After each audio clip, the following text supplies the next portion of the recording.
మాట్లాడలేదు, బీజేపీ వాళ్ళు మాట్లాడలేదు. ఇలా ఖమ్మంలో జరిగిన ఇన్సిడెంట్ మీద మీరేం మాట్లాడతారు? ఏం మాట్లాడతారు? పోలీసు వాళ్ళు బాజాబ్తా అరెస్ట్ చేసినారు. అరెస్ట్ చేసిన తర్వాత బాధితురాలని వెంటనే పరామర్శించడానికి మా మాజీ మంత్రులు ఇద్దరు కూడా అక్కడికి పోయి బాధ్యతాయుతమైన ఒక రాజకీయ పార్టీ ఏ విధంగా బిహేవ్ చేస్తుందో ఆ విధంగా మా అగ్రనాయకత్వం చేసింది. కానీ ఇవాళ నేను ఒక్కటే అడుగుతున్నా, మీరు జాగ్రత్తగా గమనించండి మీడియా మిత్రులారా, తెలంగాణ ప్రజలారా. ఈరోజు రాష్ట్రంలో మహిళా శిశు సంక్షేమ శాఖ మంత్రి ఎవరు? సీతక్క గారు.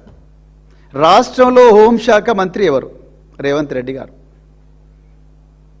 రాష్ట్రంలో ముఖ్యమంత్రి ఎవరు? రేవంత్ రెడ్డి గారు. నిజానికి ఆనాడు బాధితురాలతో మాట్లాడాల్సింది ఎవరు? హోంశాఖ మంత్రి గారు, లేకపోతే మహిళా శిశు సంక్షేమ శాఖ మంత్రి. ఎందుకంటే వీళ్ళంతా పిల్లలు, మైనర్ బాలికలు are equivalent to children. So వాళ్ళు మాట్లాడలేదు. మరి సీతక్క గారు, మరి ఆమె రావాలి కదా నిన్న హాస్పిటల్కు, రాలేదు. రేవంత్ రెడ్డి గారు రావాలి కదా, రాలేదు. ఆయన ఎంతసేపు ఇక మీనాక్షి నటరాజను పాపం ఒక మహిళ నమ్ముకొని, కాంగ్రెస్ వాళ్ళు నమ్ముకొని తెలంగాణకు వచ్చింది. వస్తే పాపం ఆమెకే వెన్నుపోటు పొడిచిన వ్యవహారం. అంటే మహిళలంటే కొంచెం కూడా బర్దాష్ చేయలేని వ్యక్తులు ఇలా అధికారిక పొజిషన్లలో ఉన్నారు.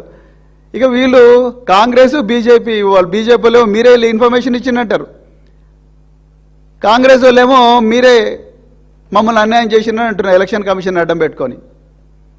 మీ అందరికీ తెలియకుండానే మూడో వ్యక్తి రాజ్యసభ సభ్యుడవుతాడా? రాజ్యసభ సభ్యుడిగా నామినేషన్ ఇస్తాడా? మీరు ఇక్కడ నుంచి ఇన్ఫర్మేషన్ ఇస్తున్నారన్న విషయం తెలియకపోతే.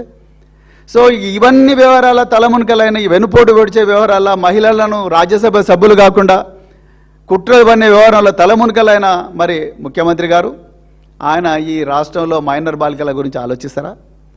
మరి సీతక్క గారు అంటేనే మీరందరూ కూడా, మనమందరం కూడా రీల్స్ బాగా చేస్తారు అని అంటారు.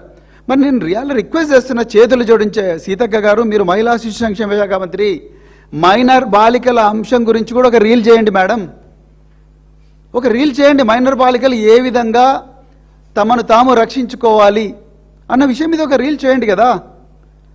అంతే తప్ప ప్రజల గొంతుకగా నిలిచిన బీఆర్ఎస్ పార్టీని, ప్రజల ధన మాన ప్రాణాలకు ఎదురొడ్డి, వాటి కోసం ఎదురొడ్డి పోరాడుతున్న బీఆర్ఎస్ పార్టీ మీద ప్రతిరోజు కూడా కామెంట్లు చేసుకుంటూ కూర్చుంటే ఏమొస్తుంది కాంగ్రెస్ వాళ్ళకు, బీజేపీ వాళ్ళకు?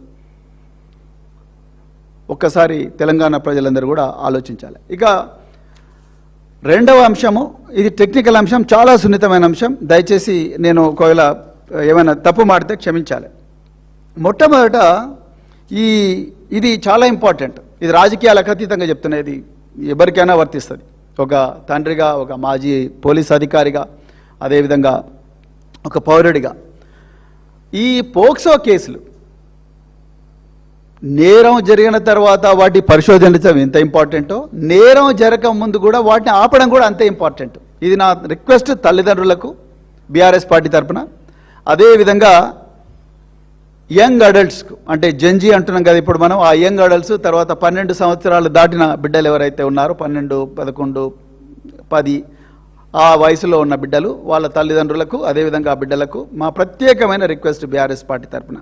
మొట్టమొదట 99% పాక్సో కేసుల్లో నేరస్తులు ఎవరంటే బాధితులకు తెలిసిన వాళ్ళే.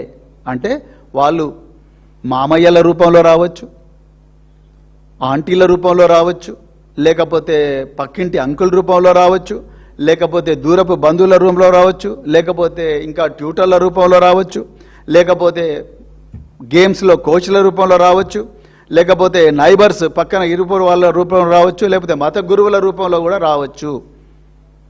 అట్లనే అందరినీ చెడ్డోళ్ళని అంటలేను, కానీ ఒక కన్నేసి ఉంచాలి. పిల్లలను దయచేసి ఒంటరిగా వదలకండి. This is very very important.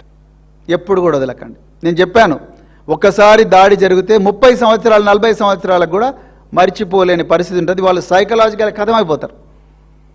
ఆ పరిస్థితి రాకూడదంటే పిల్లలను, వాళ్ళు ఎవరితో తిరుగుతున్నారు, వాళ్ళ దగ్గరికి ఎవరెవరు వస్తున్నారు అనేది ఒక కన్నేసి ఉంచాలి. ఈ దొంగలు ఎవరైతే, దుర్మార్గులు, ఈ కామాంధులు ఎవరైతే ఉన్నారో వాళ్ళు ఎలాంటివి ఎన్నుకుంటారంటే పాఠశాలలో ఒంటరి ప్రదేశాలు, లేకపోతే పార్టీలు జరుగుతుంటే అక్కడ మూలలు, లేకపోతే ట్యూషన్ కేంద్రాలు, లేకపోతే క్రీడా కేంద్రాలు, ఇంకా రకరకాల ప్రాంతాలు ఎక్కడైతే ప్రైవసీ ఉంటుందో ఆ ప్రైవసీ ఉన్న ప్రాంతాల్లోనే వీళ్ళు జనరల్గా ఆపరేట్ చేస్తుంటారు. అదేవిధంగా ఇక దీనికి ఒక టెక్నిక్ ఉంది, ఇది బాగా గుర్తుపెట్టుకోవాలి మీరు తల్లిదండ్రులు, అదేవిధంగా యంగ్ అడల్ట్స్. దీన్నే గ్రూమింగ్ టెక్నిక్ అంటారు. చాలా ఇంపార్టెంట్, ఇది అంతర్జాతీయంగా గుర్తించబడ్డ టెక్నిక్ ఈ గ్రూమింగ్ టెక్నిక్. ఈ నేరస్తులు గ్రూమింగ్ టెక్నిక్ ద్వారా ఈ మైనర్ బాలికలకు కానీ మైనర్ బార్ల దగ్గర అవుతారు. ఏంటి గ్రూమింగ్ టెక్నిక్? గ్రూమింగ్ టెక్నిక్ ఏంటంటే వల్నరబుల్ పిల్లలను గుర్తిస్తారు. వల్నరబుల్ పిల్లలు అంటే ఎవరు? ఇంట్లో ఇద్దరు తల్లి తండ్రి ఉన్నారు, వాళ్ళిద్దరు ఎప్పుడు కొట్లాడుకుంటా ఉన్నారు. తండ్రి లేడు, తల్లి ఉంది, తల్లి లేడు, తండ్రి ఉంది, లేకపోతే సపరేట్ అయిపోయి ఉన్నారు, లేకపోతే ఇద్దరు కూడా ఇంటికి రాగానే మొబైల్ ఫోన్స్, ఆఫీస్ పనులు అవన్నీ చేస్తూ ఉన్నారు. పిల్లలు మమ్మీ డాడీ ఆడుకుందాం, నాకు కథ చెప్పు, అవి చెప్పు, ఇవి చెప్పు అంటే నాకు ఏదైనా వంట చేసి ఇవ్వవా మమ్మీ, లేకపోతే నాకు హోంవర్క్లో హెల్ప్ చేయమంటే నాకు ఇదంతా కాదు, నాకు మనసు మమత సీరియల్ ఇంపార్టెంట్, లేకపోతే డాక్టర్ బాబు సీరియల్ ఇంపార్టెంట్, లేకపోతే ఇంకేవో ఇంపార్టెంట్ అని చెప్పి వాళ్ళ ప్రపంచంలో వాళ్ళు తల్లిదండ్రులు ఉంటే ఈ పిల్లలు ప్రేమ కోసం వెంపర్లాడతారు. లేకపోతే తల్లిదండ్రులు కొడతారు పిల్లలు, తండ్రి తాగొస్తాడు, దనదన కొడతాడు. సో మదర్ కాపాడుకుంటే పర్లేదు, మదర్ కాపాడుకోకపోతే వీళ్ళు ఆ రక్షణను ఇంకో దగ్గర నుంచి ఎక్స్పెక్ట్ చేస్తారు. ఆ ఇంకొక దగ్గర నుంచి ఎక్స్పెక్ట్ చేసే సమయంలోనే వల్నరబిలిటీ మొదలవుతుంది. సో మొట్టమొదట టార్గెట్ని సెలెక్ట్ చేసుకుంటారు, ఎవరు? Vulnerable children. రెండవది, ఈ పిల్లల మీద నమ్మకాన్ని సంపాదిస్తారు. ఎవరు? ఈ నేరస్తులు. నమ్మకం ఎట్లొస్తుంది అంటే, సో నేను నీ అంకుల్ లాంటి వాడిని, నేను నీ అన్న లాంటి వాడిని, లేకపోతే నేను దూరపు అంకుల్ని, మీ డాడీ నాకు చాలా క్లోజ్, మీ డాడీ ఇబ్బందులు ఉన్నప్పుడు నేను కాపాడలేదా, మమ్మీ ఇబ్బందులు ఉన్నప్పుడు నేను కాపాడలేదా, మీ డాడీకి మమ్మీకి ఏమైనా ప్రాబ్లం అయితే కూడా నేను ఇస్తా ఉన్నా, మీకు ఏమైనా పోలీస్ కేసులు అయితే కూడా నేను రక్షిస్తా, అవి ఇవి రకరకాల మాటలు చెప్పి పిల్లలను చాలా కేర్ఫుల్గా దగ్గరవి వాళ్ళకు ఒక సంబోధించే వ్యవహారంలో మార్పు వస్తుంది. ఇక మూడవది, అవసరాలు తీర్చడం. అవసరాలు అంటే ఏముంటాయి? జనరల్గా ఈ నేరస్తులు అనే వాళ్ళు జనరల్గా ఏం చేస్తుంటారంటే, పిల్లలకు వాళ్ళు అడగకముందే వీళ్ళకు ఒక ఇంట్లో ముగ్గురు పిల్లలు ఉంటే వాళ్ళందరి పిల్లల మీద ఈ టార్గెట్ చేయరు, ఒక్కరే అమ్మాయి మీద చేస్తారు. ఒక అమ్మాయి, ఒక అబ్బాయి. జనరల్గా majority of the victims of sexual violence are young girls. So ఈ ఒకటే అమ్మాయి మీద ఫోకస్ చేస్తారు. ఒకే అమ్మాయి మీద ఫోకస్ చేసి ఆ అమ్మాయికే, ఇంట్లో ముగ్గురున్నా కూడా ఆ అమ్మాయికి, ఇద్దరున్న ఆ అమ్మాయికే ఎక్కువగా గిఫ్ట్స్ ఇస్తారు. What gifts? ఆర్డినరీ గిఫ్ట్స్ కాదు, కాస్ట్లీ గిఫ్ట్స్ ఇస్తారు, మంచి డ్రెస్సులు తీసుకొస్తారు. అదేవిధంగా అప్పుడప్పుడు పాకెట్ మనీ ఇస్తారు, మమ్మీ ఇవ్వట్లేదు కదా నేను ఇస్తాను, అమ్మ అంకుల్ పర్లేదమ్మా అని చెప్పి ఇస్తారు. అదేవిధంగా ఫోన్స్ ఇస్తారు. ఇప్పుడు ఫోన్స్, ఇన్స్టాగ్రామ్ చూడాలని యంగ్ జనరేషన్కి చాలా ఉంటుంది, స్నాప్చాట్లో చాట్ చేయాలని ఉంటుంది, అదేవిధంగా ఫోటోలు తీసుకోవాలని ఉంటుంది, సెల్ఫీలు తీసుకొని వాళ్ళ వాట్సాప్ స్టేటస్ పెట్టుకోవాలని ఉంటుంది, ఇంకా రకరకాల యాప్స్ అనమాట. ఈ యాప్స్లో పెట్టుకోవాలంటే మంచి మొబైల్ ఫోన్ కావాలి, దానికి కెమెరా ఫెసిలిటీ ఉండాలి. సో ఇప్పుడు కెమెరాలో అద్భుతమైన కెమెరా ఫెసిలిటీ ఫోన్స్ వస్తున్నాయి, వీళ్ళ దగ్గర డబ్బు ఉండదు. అలాంటప్పుడు ఈ పక్కింటి అంకుల్ వస్తాడు, లేకపోతే పక్కింటి భయ్యా వస్తాడు, వచ్చి ఇతను నా దగ్గర డబ్బులు ఉన్నాయి తీసుకో అని చెప్పేసి ఈ ఫోన్ తీసుకో, మంచి ఫోన్ కొనుక్కోమ్మా, పర్లేదు మా ఇంట్లో 2 ఉన్నాయి, ఇది ఒకటి తీసుకో అంటారు.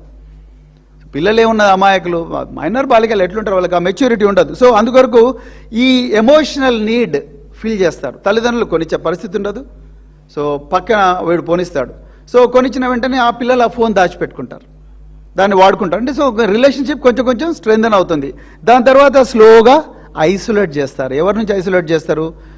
సిబ్లింగ్స్ నుంచి ఐసోలేట్ చేస్తారు. ఇంట్లో 2 పిల్లలు ఉంటే ఆ అమ్మాయిని స్లోగా వీళ్ళ వైపు ఎమోషనల్గా బ్లాక్మెయిల్ చేస్తారు. చేసి స్లోగా తల్లిదండ్రులకు వ్యతిరేకంగా మాట్లాడడం మొదలెడతారు. మాట్లాడి, చూడు నేను ఇంత చేస్తున్నా, నాలాగా మీ మమ్మీ డాడీ చూస్తున్నారా నేను అని చెప్పి స్లోగా పిల్లలను తల్లిదండ్రులకు వ్యతిరేకంగా ట్రైన్ చేస్తారు. అదేవిధంగా దాని తర్వాత స్లోగా అప్పుడప్పుడు తాకరాని చోట తాకుతారు. అది యాక్సిడెంటల్గానే కనిపిస్తుంది, కానీ ప్లాన్ ప్రకారం చేసే వ్యవహారం అది.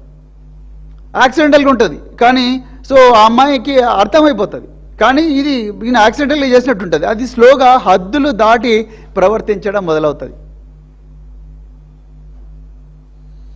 దాని తర్వాత నెక్స్ట్ చివరిగా ఏం చేస్తాడంటే, ఈ గ్రూమింగ్ టెక్నిక్లో ఈ విషయాలు దయచేసి ఎవరికి చెప్పకు, ఇది మన ఇద్దరి మధ్యలో ఉండాలి అంటాడు.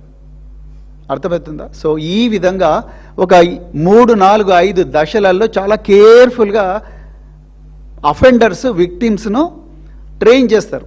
బ్లాక్మెయిల్ చేస్తారు. బ్లాక్మెయిల్ చేసి వాడిని లోబరుచుకుంటారు. మన తెలుగులో అయితే లోబరుచుకుంటారు అంటారు.